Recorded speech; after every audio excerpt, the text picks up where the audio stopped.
ವಾಲ್ಮೀಕಿ ಅಧ್ಯಯನ ಪೀಠ, ಕನ್ನಡ ವಿಶ್ವವಿದ್ಯಾಲಯ, ಹಂಪಿ ಹಾಗೂ HPPC ಸರ್ಕಾರಿ ಪ್ರಥಮ ದರ್ಜೆ ಕಾಲೇಜು ಚಳ್ಳಕೆರೆ ಮತ್ತು ತಾಲೂಕು ಕನ್ನಡ ಸಾಹಿತ್ಯ ಪರಿಷತ್ತು ಚಳ್ಳಕೆರೆ ಇವರ ಸಹಯೋಗದಲ್ಲಿ ಚಿತ್ರದುರ್ಗ ನಾಯಕ ಅರಸರು ರಾಷ್ಟ್ರೀಯ ವಿಚಾರ ಸಂಕಿರಣ ನವೆಂಬರ್ 29 ಮತ್ತು 30 2 ದಿನಗಳ ಕಾಲ ಚಳ್ಳಕೆರೆ ನಗರದ HPPC ಸರ್ಕಾರಿ ಪ್ರಥಮ ದರ್ಜೆ ಕಾಲೇಜು ಆವರಣದಲ್ಲಿ ನಡೆಯಲಿದ್ದು, ಡಾಕ್ಟರ್ ವಿಜಯ್ ಪೂಣಚ್ಚ ತಂಬಡ ಕುಲಸಚಿವರು, ಕನ್ನಡ ವಿಶ್ವವಿದ್ಯಾನಿಲಯ, ಹಂಪಿ ಶುಕ್ರವಾರ 11 ಗಂಟೆಗೆ ಅಧ್ಯಕ್ಷತೆ ಶಾಸಕ ಟಿ. ರಘುಮೂರ್ತಿ ವಹಿಸಲಿದ್ದಾರೆ.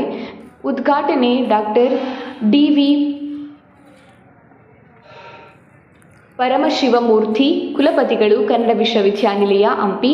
ಮುಖ್ಯ ಅತಿಥಿಗಳು ಡಾಕ್ಟರ್ N. ಸದಾಶಿವರೆಡ್ಡಿ, ಪ್ರಾಧ್ಯಾಪಕರು, ಶ್ರೀ ಕೃಷ್ಣದೇವರಾಯ ವಿಶ್ವವಿದ್ಯಾನಿಲಯ, ಅನಂತಪುರ, ಆಂಧ್ರಪ್ರದೇಶ. ಅತಿಥಿಗಳು ತಾಲೂಕು ಕನ್ನಡ ಸಾಹಿತ್ಯ ಅಧ್ಯಕ್ಷರು GT ವೀರಭದ್ರಸ್ವಾಮಿ. ಆಶಯ ನುಡಿ ಡಾಕ್ಟರ್ ವೆಂಕಟಗಿರಿ ದಳವಾಯಿ, ಪ್ರಾಧ್ಯಾಪಕರು, ಕನ್ನಡ ಸಾಹಿತ್ಯ ಅಧ್ಯಯನ ವಿಭಾಗ, ಕನ್ನಡ ವಿಶ್ವವಿದ್ಯಾನಿಲಯ, ಹಂಪಿ. ಉಪಸ್ಥಿತಿ P. ತಿಪ್ಪೇಸ್ವಾಮಿ, ಜಾನಪದ ಮತ್ತು ರಂಗಭೂಮಿ ತವರು, ಚಳ್ಳಕೆರೆ. ಡಾಕ್ಟರ್ ಅಮರೇಶ್ ಯಾತಗಲ್, ಸಂಚಾಲಕರು, ವಾಲ್ಮೀಕಿ ಅಧ್ಯಯನ ಪೀಠ, ಕನ್ನಡ ವಿಶ್ವವಿದ್ಯಾನಿಲಯ, ಹಂಪಿ. ಇತರರು ಭಾಗವಹಿಸಲಿದ್ದಾರೆ. ಹೆಚ್ಚಿನ ಸಂಖ್ಯೆಯಲ್ಲಿ ಸಾಹಿತಿಗಳು, ಚಿಂತಕರು ಹಾಗೂ ಸಾರ್ವಜನಿಕರು ಭಾಗವಹಿಸಿ ಕಾರ್ಯಕ್ರಮವನ್ನು ಯಶಸ್ವಿಗೊಳಿಸುವಂತೆ ಪ್ರೊಫೆಸರ್ BS ಮಂಜುನಾಥ್, ಪ್ರಾಚಾರ್ಯರು, HPPC ಸರ್ಕಾರಿ ಪ್ರಥಮ ದರ್ಜೆ ಕಾಲೇಜು ಚಳ್ಳಕೆರೆ ಇವರು ಮನವಿ ಮಾಡಿಕೊಂಡಿದ್ದಾರೆ.